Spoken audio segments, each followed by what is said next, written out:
हम सभी का परम सौभाग्य है जो इस पावन चक्र तीर्थ नैमिषारण्य में बैठकर श्रीमद् भागवत सुनने का सौभाग्य प्राप्त हो रहा है। भैया हम और कहीं कथा सुने उसका फल मिलता है, पर जहां शौनकादिक 88,000 ऋषियों ने कथा सुनी, यही श्रीमद् भागवत कथा उसी भूमि पर बैठकर हमको और आपको कथा सुनने का अवसर प्राप्त हो रहा है। हम सबका बड़ा सौभाग्य है।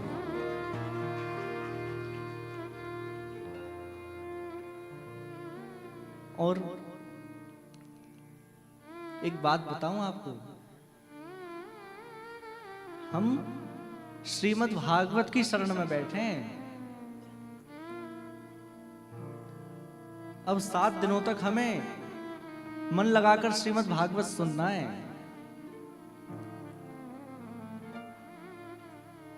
और महाराज जी अभी गुरु पूर्णिमा से ही, जैसे आपको अभी बताया, तो गुरु पूर्णिमा से ही प्रारंभ किया है, तो कुछ गलती हो तो हमें क्षमा करना। हम सब भागवत की शरण में बैठे हैं। भागवत किसे कहते हैं बंधुओं? भागवत के अनेक अर्थ हैं। विद्वान पुरुष महापुरुष सब अपने अपने विद्वत्ता से भागवत का अर्थ करते हैं, पर मैं एक अर्थ सीधा साधा आपको बताऊं। भागवत का अर्थ क्या होता है? भागवत का मतलब होता है भागमत। यहीं आकर शरण में बैठ जाओ और यहां से कहीं जाने की जरूरत नहीं है। यही है भागवत। यहां से कहीं भागने की जरूरत नहीं है। और ये भागवत क्या करती है? भागवत मंदिर जाने का विषय नहीं है। बड़े ध्यान से सुनना आप। भागवत मंदिर जाने का विषय नहीं है। भागवत जीवन को मंदिर बनाने का विषय है। भागवत सुनने से जीवन ही मंदिर बन जाता है। और ये जो भागवत है ना,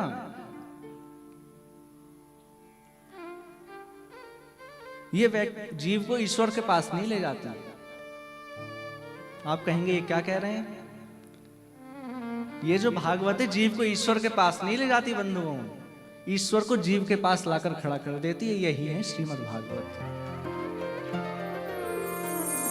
आप एक बात निश्चित मान लीजिएगा, यहां भागवत विराजमान है ना, तो समझ लेना कि ठाकुर जी भी यहीं कहीं बीच में बैठे हैं हमारे। ठाकुर जी अवश्य विराजमान है यहां, क्योंकि जहां श्रीमद् भागवत विराजमान हो जाए, जहां इतने ब्राह्मण विराजमान हो जाएं, कितनी पोथी पाठ चल रही हैं, जहां इतने सारे ब्राह्मण आ जाएं, फिर ठाकुर जी को खोजने कहीं जाना नहीं पड़ता। ठाकुर जी यहीं मिल जाते हैं। ठाकुर जी यहीं आ जाएंगे।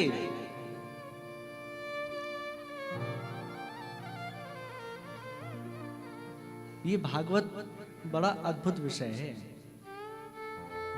भागवत को समझना क्या है? हम सब सोचते हैं कि नंदोत्सव हो गया, गोवर्धन लीला हो गई, रुक्मणी विवाह हो गया, यही भागवत है। नहीं, भागवत किसे कहते हैं? भागवत किसे कहते हैं? साक्षात श्री कृष्ण ही भागवत हैं। श्री कृष्ण का वांग्मय रूप ये भागवत है। वांग्मय स्वरूप है ये श्रीमद् भागवत।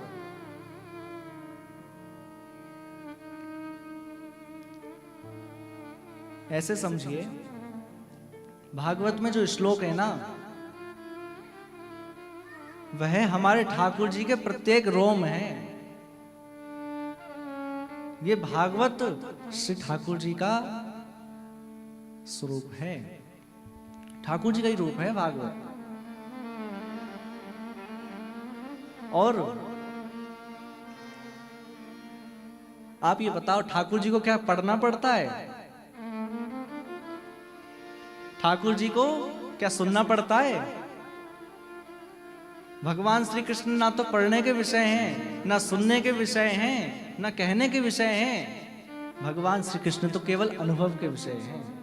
उनका तो अनुभव होता है केवल।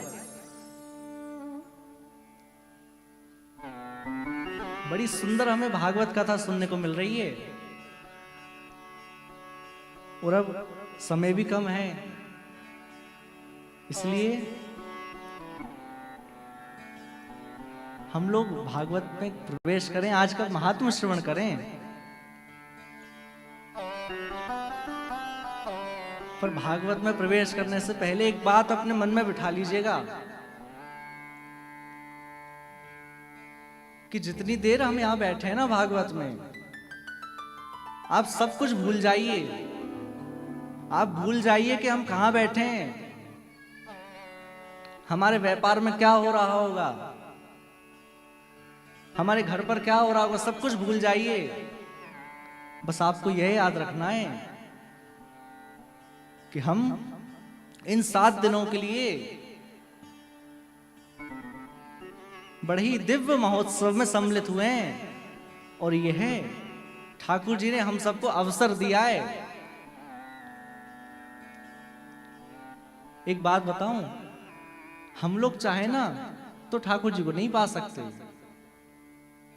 हम लोग चाहे तो ठाकुर जी को नहीं पा सकते। ठाकुर जी को कैसे पा सकते हैं? श्री प्रहलाद जी कह रहे हैं, आगे प्रहलाद जी का चरित्र आएगा। श्री प्रहलाद जी कह रहे हैं कि हम अपनी इच्छा से ठाकुर जी को नहीं चाह सकते, ना हम किसी के बताने पे चाह सकते। तो फिर कैसे हमें ठाकुर जी मिलेंगे? कैसे हम ठाकुर जी को प्रसन्न करें?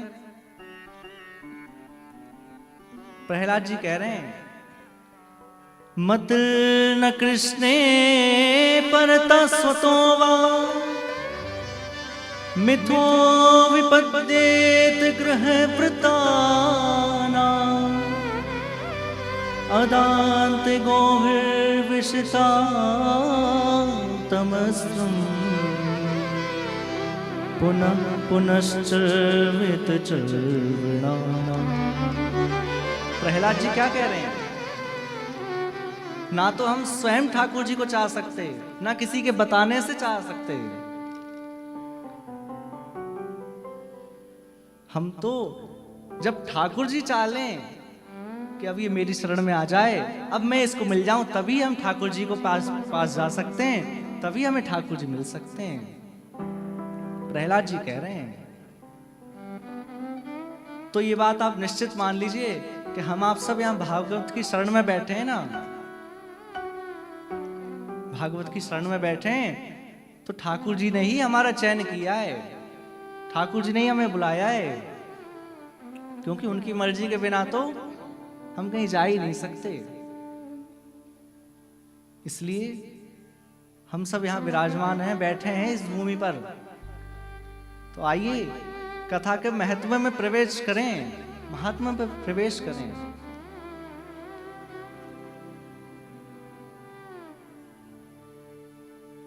ऐसे समझिए, हम किसी भी वस्तु का महत्व क्यों समझते हैं? हमें भागवत का महात्मा समझना क्यों आवश्यक है?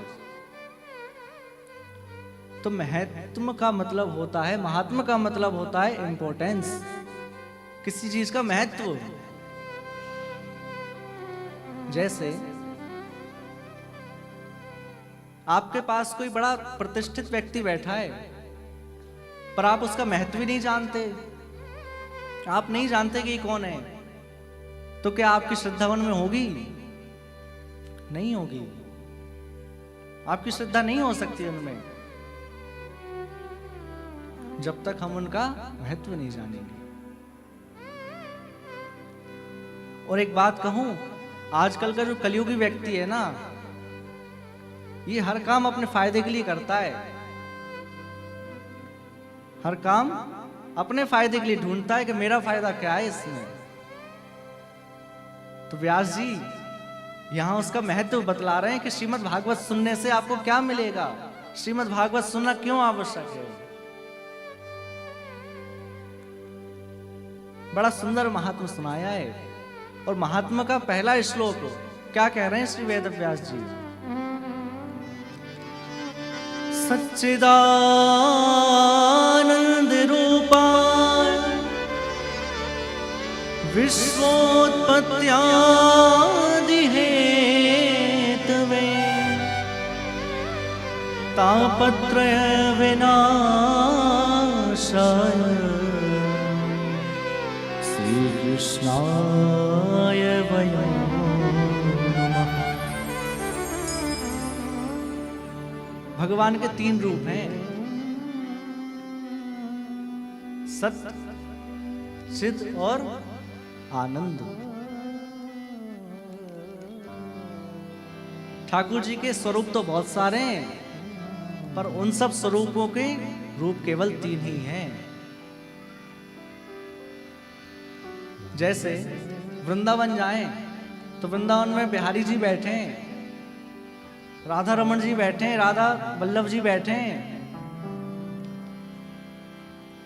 और बद्रीनाथ जाएं वहां अलग स्वरूप में बैठे हैं ठाकुर जी। रामेश्वर जाएं वहां अलग स्वरूप में बैठे हैं। आप जहां भी जाएंगे ठाकुर जी के अलग अलग रूप देखने को मिलेंगे, अलग अलग स्वरूप देखने को मिलेंगे आपको। पर उन सब स्वरूपों के रूप केवल 3 ही हैं। कौन कौन से? सत्य, चित और आनंद। सत्य किसे कहते हैं? ठाकुर जी कैसे सतरूप हैं? सत्य कहते हैं जो तीनों कालों में कभी बदले ही ना। हम लोग सत्य नहीं है। आज से 100 साल पहले क्या हम लोग थे? आप में से कोई था? कोई नहीं था। आज हम लोग यहां बैठे हैं और आज से आगामी 200 वर्ष बाद हम में से कोई रहेगा? हम लोग सत्य नहीं है। पर ठाकुर जी पहले भी थे, आज भी हैं और आगे भी रहेंगे। यही सत्य स्वरूप है ठाकुर जी। और आप किसी के भी सामने कितना भी झूठ बोल लें, जैसे आप अपनी पत्नी से झूठ बोल लेंगे, आप अपने पिता से झूठ बोल लेंगे, आप अपने भाई से झूठ बोल लेंगे, पर जैसे ही ठाकुर जी के सामने पहुंचेंगे तो आपके हाथ जुड़ जाएंगे और क्या कहेंगे कि भगवान आपको तो पता है कि मैं कितना झूठ बोलता हूं लोगों से। कहते हैं ना जाकर, आप तो जानते हैं कि मैं कितना झूठ बोलता हूं। ठाकुर जी के सामने हमसे झूठ नहीं बोला जाता। सामने जाकर हाथ जुड़ जाते हैं।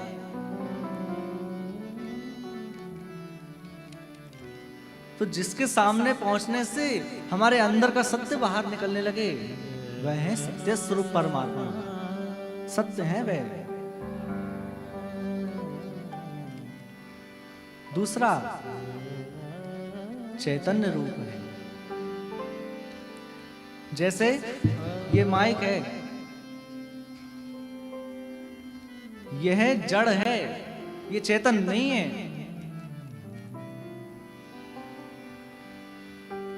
और जैसे कितनी सारी वस्तुएं ये सब जड़ हैं, ये चेतन नहीं है। पर हम आप सब चैतन्य हैं। हम बोलते हैं, हम हिलते हैं, हम चलते फिरते हैं। तो हम लोग क्या करते हैं? ठाकुर जी को जड़ मान लेते हैं कि ठाकुर जी तो केवल मूर्ति हैं। केवल उनको धातु का मान लेते हैं कि मार्बल के ठाकुर जी हैं, कि पीतल के ठाकुर जी, ऐसे मान लेते हैं हम धातु के। पर भैया वह किसी धातु के नहीं है, वह चैतन्य है। हम आप जैसे हैं वो भी। वह चैतन्य है।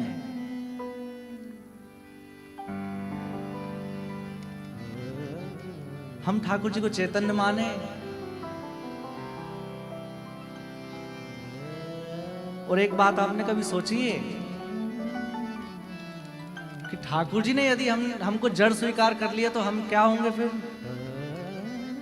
हम तो ठाकुर जी को खूब जड़ मानते हैं कि ये तो जड़ हैं, जैसा खिला दो वैसा खा लेते हैं, जैसा रख दो वैसा पहन लेते हैं। पर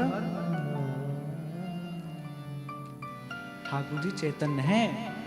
यदि उन्होंने आपको जड़ मान लिया फिर वो भी तो हमको चैतन्य मानते ना, हमको भोजन देते हैं, हमको वस्त्र देते हैं, वो भी तो हमको चैतन्य मानते हैं।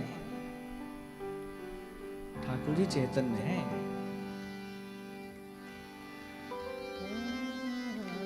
अब कुछ लोग होते हैं जो ठाकुर जी की सेवा तो करते हैं पर जानते हुए भी ठाकुर जी की भाव से सेवा नहीं करते, उस प्रकार सेवा नहीं करते।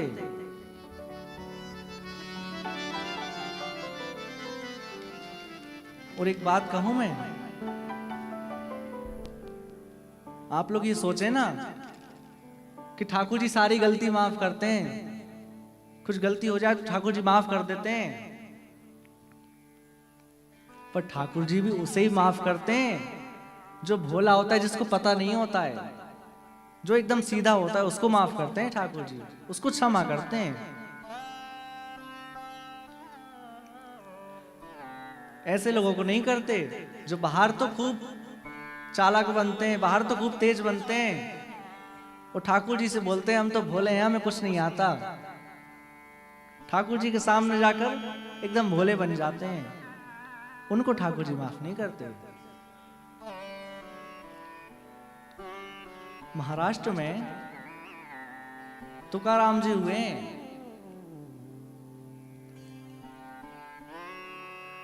तुकाराम जी उनको चैतन्य मानते थे। तो जैसे ही तुकाराम जी सामने प्रांगण में आकर कीर्तन करते थे ना, तो विट्ठल भगवान का हाथ जो ऊपर है वो नीचे आ जाता था और नृत्य करने लगते थे ठाकुर जी। ठाकुर जी से रहा नहीं जाता है। एक बार सामने तुकाराम जी कीर्तन कर रहे थे,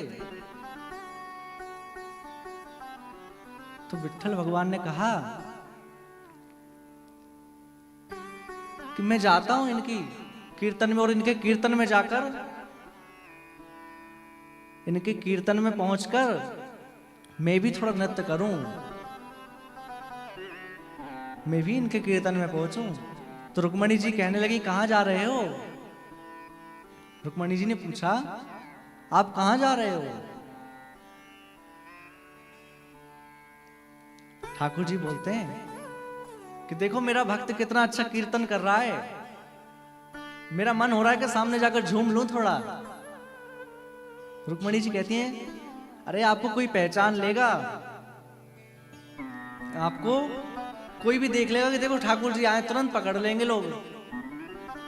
कलयुग के लोग वैसे ही हैं कि ठाकुर जी यदि किसी को मिल जाए तो ठाकुर जी को प्रणाम बाद में करेगा, पहले ठाकुर जी से कहेगा ठाकुर जी एक सेल्फी ले लूं आपके संग। कलयुग के लोग हैं ना, सेल्फी ले लूं। तो रुक्मणी जी ने कहा आप कुछ ओढ़कर चले जाओ कि आपको कोई पहचाने ना। तो एक काला सा शॉल दे दिया ठाकुर जी को, तो कहा इसको डालकर आप चले जाओ।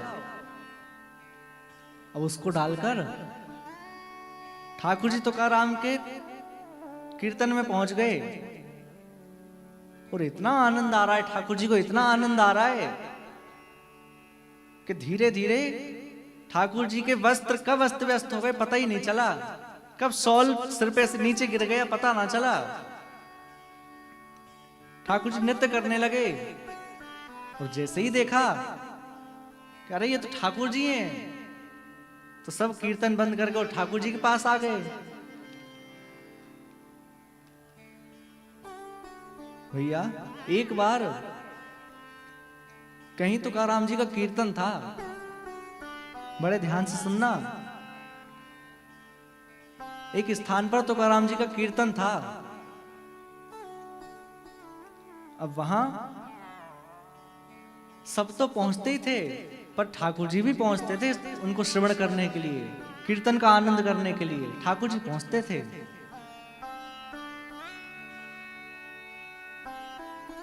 अब एक बार कहीं तुकाराम जी का कीर्तन था और वहां ठाकुर जी ने देखा कि जो पखावज बजाने वाले जो भैया है ना, उनकी तबीयत खराब हो गई है। अब वो तो पहुंच नहीं सकते, तो ठाकुर जी तुरंत उनके घर पहुंचे और जाकर देखा तो महाराज भयंकर तबीयत खराब, इतना बुखार चढ़ा कि वो तो उठने की अवस्था में नहीं। खबर पहुंच गई कि नहीं, आज पखावज वाले भैया नहीं आ पाएंगे क्योंकि उनकी बहुत स्वास्थ्य खराब है, वो नहीं आएंगे। अब तुकाराम जी ने कहा चलो ठीक है, कोई बात नहीं, कर लेंगे जैसे तैसे। पर उनकी व्यवस्था तो ठाकुर जी ने संभाल रखी थी ना। क्या देखते हैं तुकाराम जी कि सामने से पखावज वाले भैया चले आ रहे हैं और नित्य प्रति तो बड़े सुंदर लगते ही हैं वो, लेकिन आज बड़े अलौकिक लग रहे हैं। और आकर जैसे ही बजाना शुरू किया, जैसे ही तिरकिट मारना शुरू किया, सब देखते रह गए उनकी तरफ। पहले तो लोग कीर्तन में नाचते थे, अब तो उनके पखावज वाले भैया की तान पे लोग नाचने लगे। बड़ा सुंदर कीर्तन हुआ। वो कीर्तन के बाद तुकाराम जी ने कहा कि वो पखावज वाले भैया को तो बुला कर लाओ, कहाँ है? आज तो उन्होंने क्या बजाया है, बड़ा सुंदर बजाया, आज उनको बुला कर लाओ। तो जो और कलाकार साथी थे ना, वह उस पखावज वाले भैया के घर पे गए और जाकर कहने लगे कि आज तुकाराम जी बड़े प्रसन्न हैं आपसे, आज आपने बहुत सुंदर बजाया है। तो वो कहते हैं आज तो मैं गया ही नहीं था। अरे आप देख तो रहे मेरा स्वास्थ्य कितना खराब है, आज मैं जा ही नहीं पाया। मुझे तो बड़ी शर्मिंदगी महसूस हो रही है, मैं जा ही नहीं पाया आज। और यह बात जैसे ही आकर तुकाराम जी को बताई तो तुकाराम जी समझ गए कि वह और कोई नहीं, हमारे ठाकुर जी आए थे और आकर हमारी व्यवस्था संभाल ली उन्होंने और बड़ा सुंदर कीर्तन करा कर गए। तो भैया ठाकुर जी चैतन्य है, ठाकुर जी जड़ नहीं है। ठाकुर जी ने हमको चैलेंज दे रखा है। एक गेम होता है ना बर्फ पानी का, तो ठाकुर जी ने हमें चैलेंज दे रखा है कि मैं मूर्ति बनकर खड़ा हूं, यदि आपकी भक्ति में सामर्थ्य है तो आप मुझे हिलाकर दिखाइए। आप में यदि सामर्थ्य तो मुझे हिलाकर दिखाओ। ठाकुर जी ने चैलेंज दिया है हमें। और किसी भक्त ने बड़ा प्यारा गाया है। क्या गाया है? इसी बात के ऊपर, उन्होंने नचाए हैं ब्रह्मांड सारे, उन्होंने नचाए ब्रह्मांड सारे, मगर अब उन्हें हम नचाया करेंगे, मगर हम नचाया करेंगे। उन्होंने तो हमें खूब नचाया, 84 लाख योनियों में नचा दिया। अब हमारी बारी है उनको नचाने की।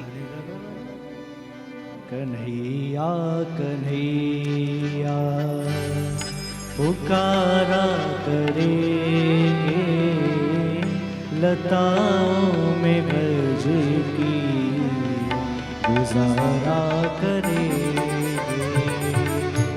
कन्हैया कन्हैया पुकारा करेंगे।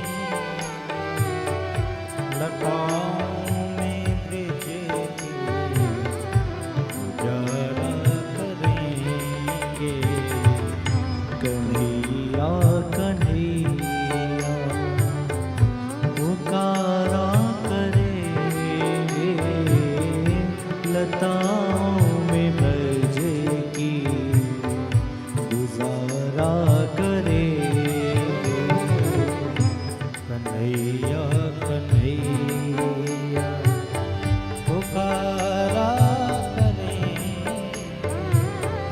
लताओं में ब्रज की गुजारा। श्री राधा रमण लाल की जय हो।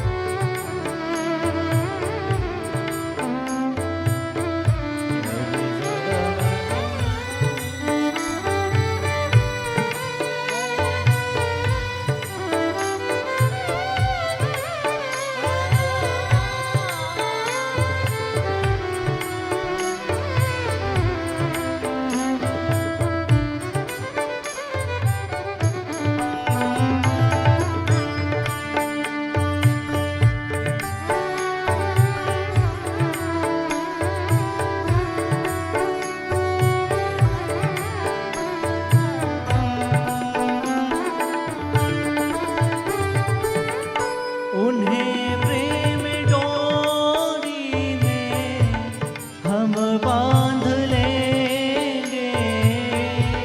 तुम्हें प्रेम डोरी में हम बांध लेंगे।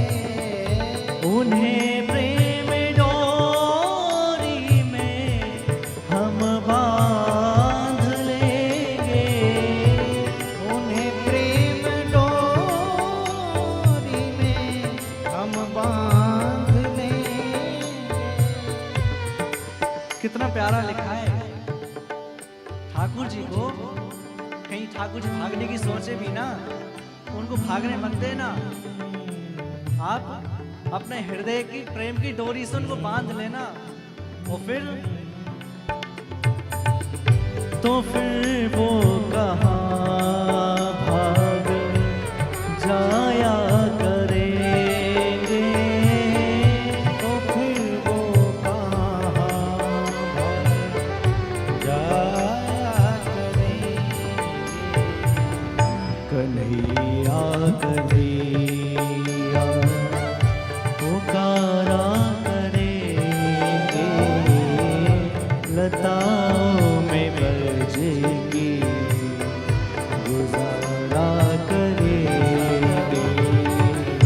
कन्हैया कन्हैया पुकारा करेंगे। लताओं में ब्रज की गुजारा। जय हो।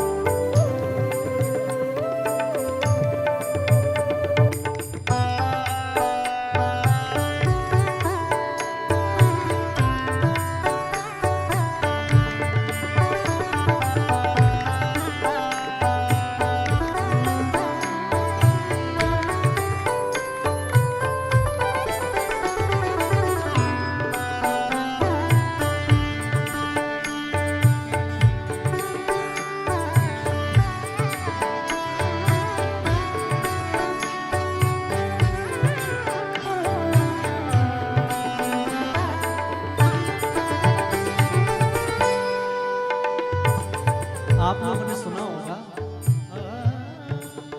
जब भगवान श्री राम गंगा की तट पर हैं, वो केवट नाव लेकर खड़ा है।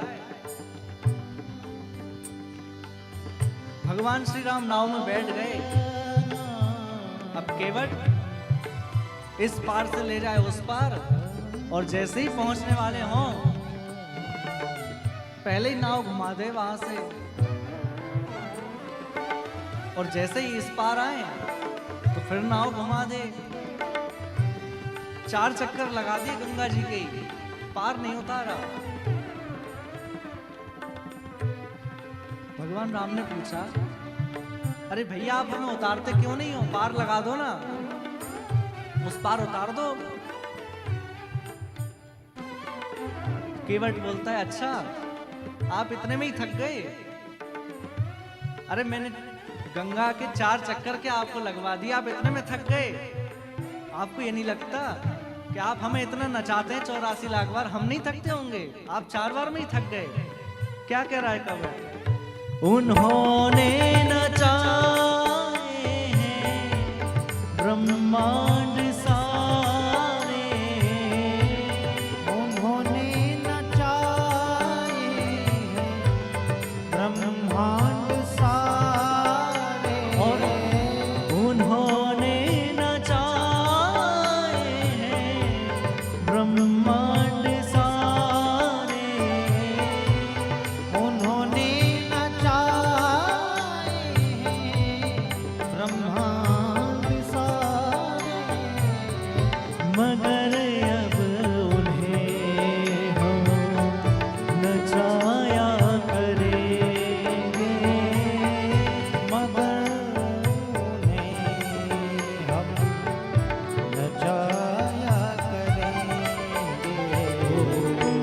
कन्हैया कन्हैया पुकारा करेंगे, लताओं में ब्रज की गुजारा करेंगे।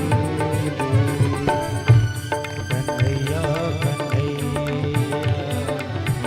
पुकारा करेंगे, लताओं में ब्रज की गुजारा करेंगे।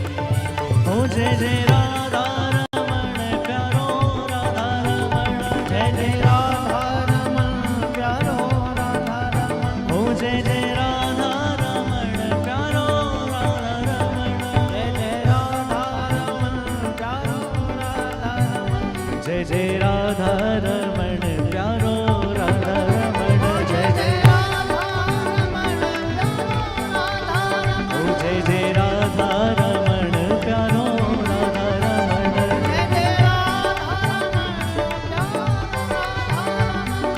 राधे राधे गोविंद गोविंद राधे, राधे गोविंद गोविंद राधे राधे गोविंद गोविंद राधे, राधे गोविंद गोविंद गोविंद राधे गोपाल राधे, गोविंद राधे गोपाल राधे, गोविंद राधे गोपाल राधे, गोविंद राधे गोपाल राधे, गोविंद राधे गोपाल राधे, गोविंद राधे गोपाल राधे, गोविंद राधे गोपाल राधे, गोविंद राधे गोपाल राधे, राधे राधे गोविंद